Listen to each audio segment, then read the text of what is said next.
Dear student, welcome back. MBA 4th sem employment law के अंदर आज जो हम यूनिट 5 से टॉपिक ले रहे हैं वो है एनुअल लीव विद वेजेस। जैसा कि टाइटल से ही हमें पता लग रहा है कि जो फैक्ट्रीज एक्ट की सेक्शन 78 से 84 है वो एनुअल लीव विद वेजेस की बात कर रही है। एनुअल लीव विद वेजेस का मतलब ये हुआ कि पूरे साल भर में विद लीव जो वेजेस मिलेगी वो कितनी होगी। एक छोटा सा एग्जाम्पल मैं आपको देता हूँ। यदि आप देखें अपनी फैमिली के अंदर कोई गवर्नमेंट में है, कोई प्राइवेट के अंदर है, तो उस पूरा मंथ जब वो वर्क करके आते हैं तो उनको उस महीने में कुछ लीव मिलती होंगी जिनका उनका पैसा नहीं कटता। आपने कभी सोचा है, आपने देखा है?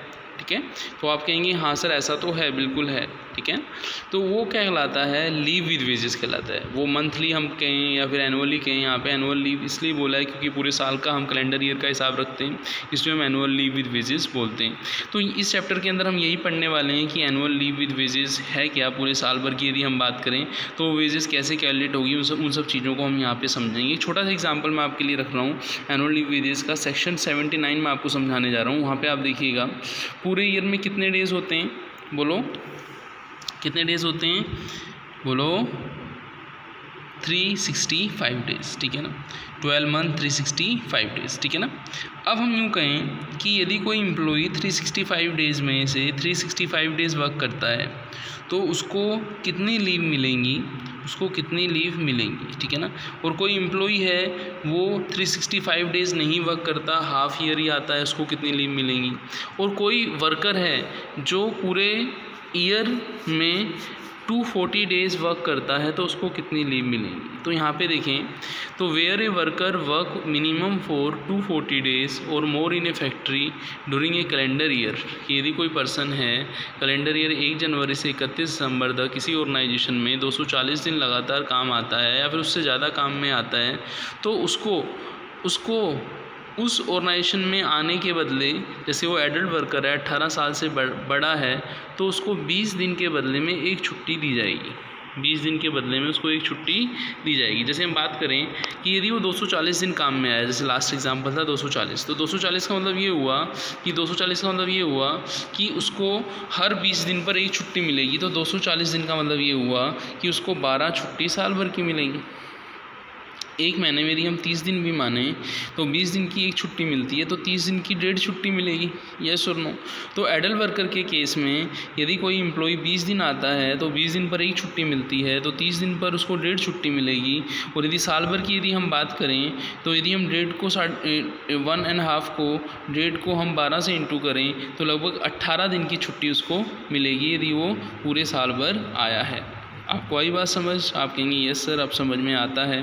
फिर हम बात करें कि कुछ चिल्ड्रन की हम बात करें। देखो चिल्ड्रन तो वैसे अलाउ नहीं है, फिर भी 15 ईयर से कम जो रहते हैं जो चिल्ड्रन रहते हैं तो उनको एवरी 15 डेज़ 15 दिन के बदले में एक छुट्टी मिलेगी, उनको ज़्यादा छुट्टी मिलेगी। ठीक है ना, 15 दिन के बदले में एक छुट्टी मिलेगी कैलेंडर ईयर में।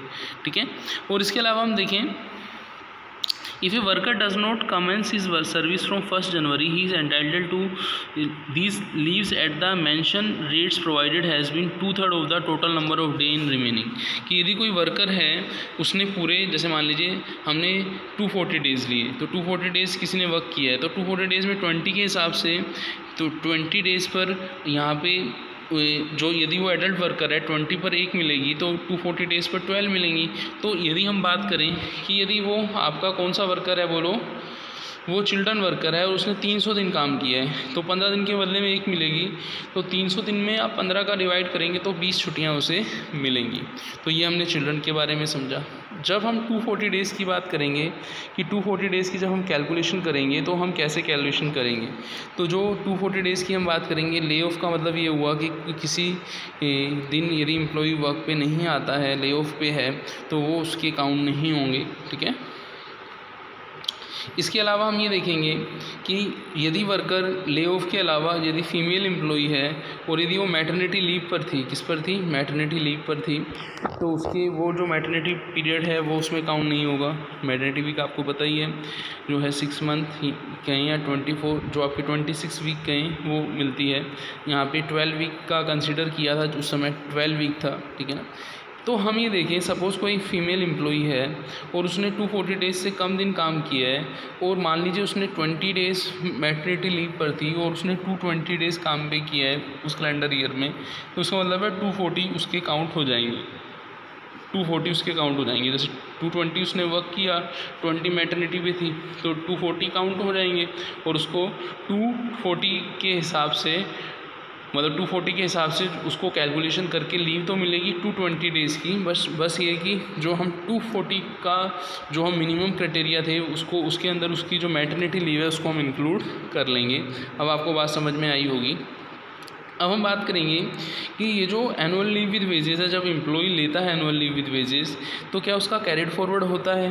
तो हम देखें कि नेक्स्ट कैलेंडर ईयर में यदि हम एनुअल लीव विद वेजेस नहीं लेते तो नेक्स्ट कैलेंडर ईयर में जो है 30 डेज़ जो है वो फॉरवर्ड हो जाता है और चिल्ड्रन के केस में 40 डेज़ क्या हो जाता है, कैरिड फॉरवर्ड हो जाता है। ये चीज़ ध्यान रखना कि नेक्स्ट कैलेंडर ईयर तक फॉरवर्ड हो जाएगा, ठीक है ना।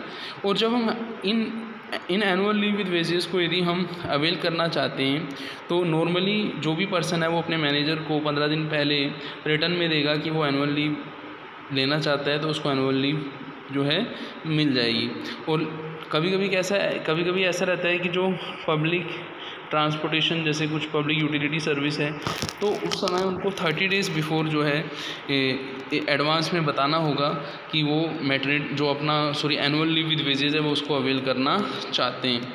यहाँ पे स्कीम ऑफ लीव की हम बात करें तो वो जो टाइम है स्पेसिफाइड है उसके अंदर एम्प्लॉय जो हैं अपनी एनुअल लीव विद वेजेस लेंगे। और यहाँ पे हमें ये भी समझना होगा कि एनुअल लीव विद वेजेस में वेजेस की कैलकुलेशन जो नॉर्मल वेजेस है उसी रेट से होगी, ये नहीं कि कोई वेजेस का कुछ परसेंट ही मिलेगा। जो नॉर्मली वेजेस एम्प्लॉय के ऑर्गेनाइजेशन में आने पर बनती थी वही उसके एनुअल लीव विद वेजेस के केस में उसको मिलेगी। यहाँ पे कुछ एग्जांपल हैं स्टैंडर्ड फैमिली के अंदर। जैसे हम फैमिली के अंदर किस किस को इंक्लूड करेंगे, तो family consist worker, his spouse, उसके जीवन साथी, सपोज मान लीजिए मेल है तो उसकी वाइफ, यदि मेल वर्कर है तो उसकी वाइफ, और यदि फीमेल वर्कर है तो उसके हस्बैंड, स्पाउस जो होते हैं जीवन साथी होते हैं, ठीक है ना। 2 चिल्ड्रन जिनकी एज 18 साल से कम है, ठीक है ना, उनको हम इंक्लूड करेंगे। हम एडल्ट कंजम्पशन यूनिट की हम बात करें तो एडल्ट कंजम्पशन यूनिट्स के केस में हम क्या करते हैं, जो अपना मेल है और फीमेल चाइल्ड है, 2 चाइल्ड्स को हम इंक्लूड करते हैं और वहाँ पे उनके लिए जो एज है 14 ईयर्स हम जो है रखी है, 14 ईयर एज रखी हुई है। फिर हम बात करेंगे payment in advance in a certain cases, कि यदि कोई पर्सन है, कोई वर्कर है, यदि वो एडवांस में पेमेंट लेना चाहता है तो उसका प्रोविज़न सेक्शन 81 के अंदर बता रखा है। A worker who has been allowed leave for not less than 4 day in the case of an adult और 5 day in the case of a child shall before his have leave begin he paid the wages due for period for leave allowed. दो यदि कोई worker है, suppose मान लीजिए वो 4 दिन, ठीक है ना, एडल्ट के केस में, और यदि हम 5 डे हम किसकी बात कर रहे हैं, चाइल्ड के केस में, तो वो क्या है, एडवांस में पेमेंट ले सकता है। Mode of recovery of unpaired wages की हम बात करें, यदि कोई एम्प्लॉई है उसने जो है पेमेंट एडवांस में ले रखा था, ठीक है ना, तो उसकी रिकवरी यदि करनी है तो वहाँ पे हम देखें तो क्या प्रोविज़न है, any sum required to be paid by a employer under this chapter but not paid by him shall be recoverable as delay wages under the provision of payment of wages Act 1936। तो हम उससे unpaid जो amount है वो recover भी कर सकते हैं। फिर यहाँ पे हम देखेंगे कि power to make rules, power to exempt factory. हमने ये भी देखा था कि कुछ इस तरीके की कंडीशंस भी होती हैं कि स्टेट गवर्नमेंट चाहे तो where the state government satisfied that leave rules applicable to the worker in a factory provide benefit which is a opinion are not less favourable than those which chapter make provision.